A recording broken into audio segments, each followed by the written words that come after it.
So our discovery call typically goes how? It goes with you maybe building rapport, maybe Yes. knowing something about them, and then saying what interested you in taking this call, right? And then the buyer says,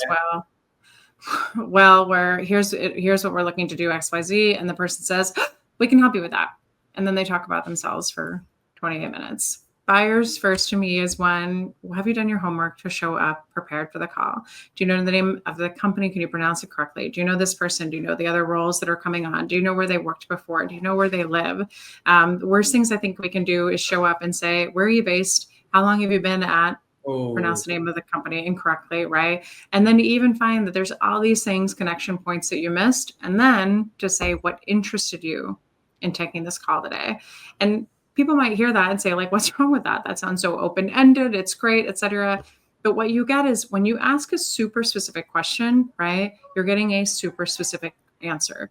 So anytime you ask that question, you're going to get someone who's like, well, Sam, we're struggling with our open rates on our emails and we wanted to see what you could offer. Oh, great. This is what we can offer.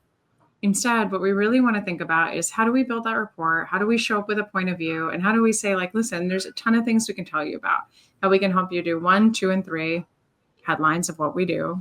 But I know that you are going through 1, 2, and 3. What do we know about them? I know you guys recently had an acquisition. I know that you guys are expanding. I saw that you're looking to double revenue by 2029. We have 100 ideas of how we can help you do that. But I'd love to hear about what you're focused on. What does the year look like ahead? What challenges do you have? What's the overall landscape like? Can we start there? You tell me what you need in the most broad, open-ended way possible, and let me listen. Buyer-centric to me is asking that question, is listening, is asking questions, is storytelling a little bit to earn the right to continue to ask questions. But it's really making that first call about them. This, to me, and I think in my humble opinion, those discovery calls aren't about making effective use of my time. They're about making effective use of the buyer's time.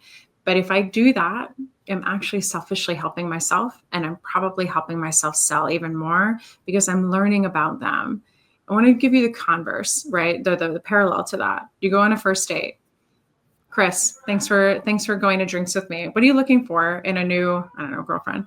And you're like, oh, someone who's blonde and cheerful and enthusiastic. And I'm like, what? Okay, I'm fake blonde, but I'm really enthusiastic. And let me tell you about myself for 28 minutes. You want to go on a second date? You sound great. I know nothing about you now. Maybe you're super religious. Maybe you're really bad with money. Maybe you're the opposite of what it is that I want. It's my job to find out what you want to and what you're interested in, what your challenges are, so I can make sure the time with you spent again is going to be time well spent. Here for the dating analogies. Tech sales is an amazing career path where you can make as much as doctors and lawyers without having to cut anyone open or work ungodly hours. Looking back 10 years later, having personally started out in tech sales at Oracle, then moved to Google Cloud and a startup, and now fully launching into entrepreneurship, I can say with confidence that tech sales transformed my life through the income that it produced, the skill development, the connections, and the self-development that I unlocked along the journey. If you're someone who wants to strategically build your own six-figure tech sales career without wasting valuable time and earnings potential, then consider Tech Sales Accelerator and our 12-week programs as your blueprint. Our partners are breaking in and crushing quota at top companies like Oracle, Google Cloud, VMware, and Salesforce, leveraging our in-depth video content, one-on-one coaching, community, and network access. And we'd love to partner with you too to accelerate your own success on this path. If you'd like to learn more about Tech Sales Accelerator and our programs, then feel welcome to book time at my Calendly link, linked in the description of this video, and we'll walk you through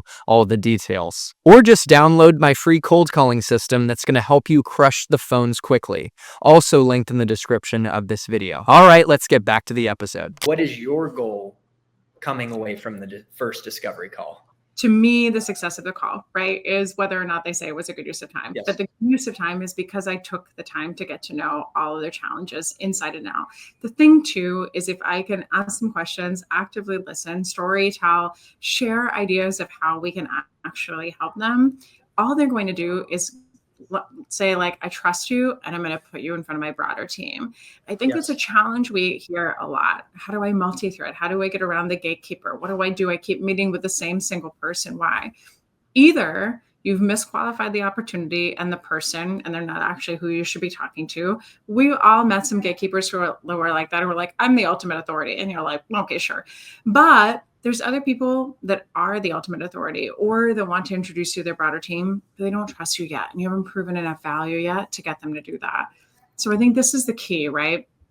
The missteps, basically everything in our deals usually goes back to those first few calls and that first discovery call. So the next step is going to happen if I do that first call correctly. And it's really understanding, how can I make good use of your time today? And you'll hear from our sales team that we say this all the time. A million things I can tell you. I know you inbounded to us and you've got some things like to talk to us about. Like, how can I make good use of your time today? And they're like, oh my gosh, here's what I want to learn. Here's our challenges. Here's everything. The way you'll also know if you've done that opening script right, which if you guys search hashtag perfect discovery call, I've written out that script several times in posts over the years.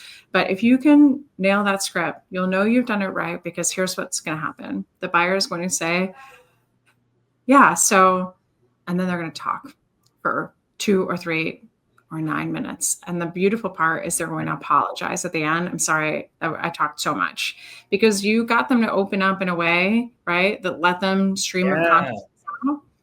And then you got what you needed to continue selling and asking questions.